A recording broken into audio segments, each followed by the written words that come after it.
Hello, judges. Once again, thank you so much for helping out with our tournament. This literally could not have been done without you.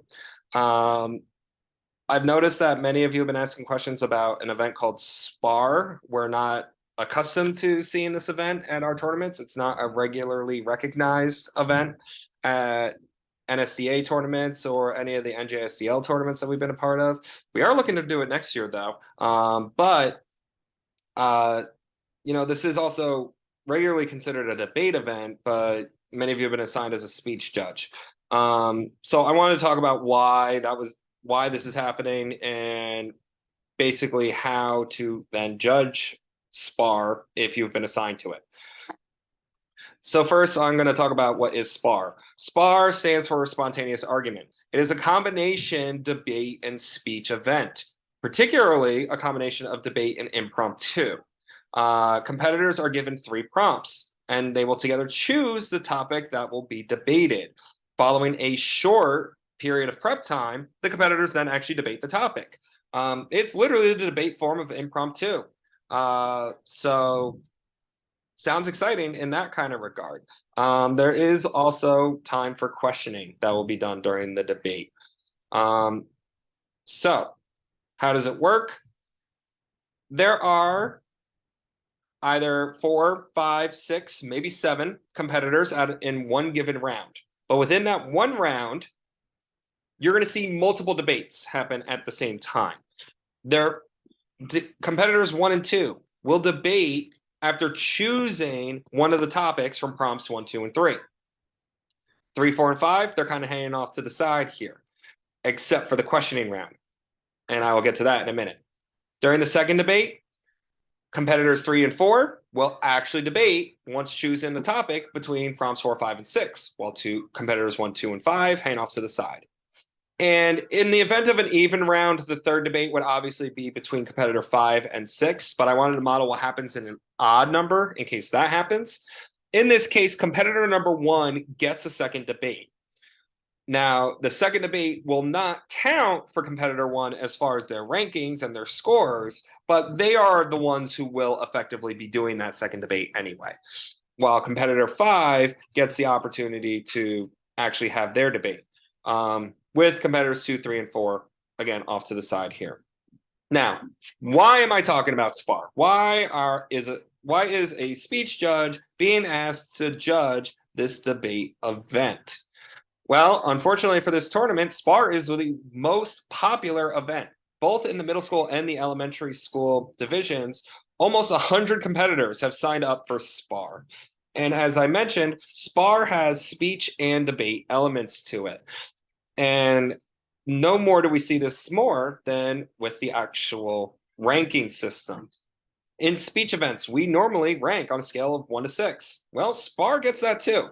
Even though you have 3 debates going on in one particular round, and there's like a quote unquote winner or quote unquote loser, you got to assign everyone on a scale of 1 to 6. And speech points is accustomed to this. Those of you who have judged Congress before, you've seen this. There are speech points, even though it is a debate, and you're ranking all of our congressional debate students, however many there are in that particular round, based on their arguments and the quality of the speeches that they have given.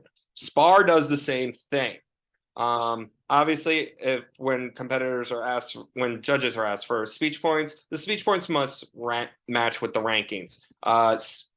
Whoever gets a rank of 3 can't have a speech point that is lower than the person who got rank 4. Wouldn't make sense that way. Now, as I mentioned, in order for it to be fair, if you have an odd number of debaters and competitor 1 gets to debate multiple times, the only speeches that count are the speeches competitor 1 made during the first debate. Whatever speeches they make during that second debate where they're helping out competitor 5 or 7 by just having an opponent, they don't count at all. So let's talk about the actual time structure. After the students have picked their prompts, 2 minutes of prep immediately after the topic has been chosen. Then your affirmative pro gets a 2-minute speech saying why they're right. Your con or negative gets 2 minutes to saying why they're right.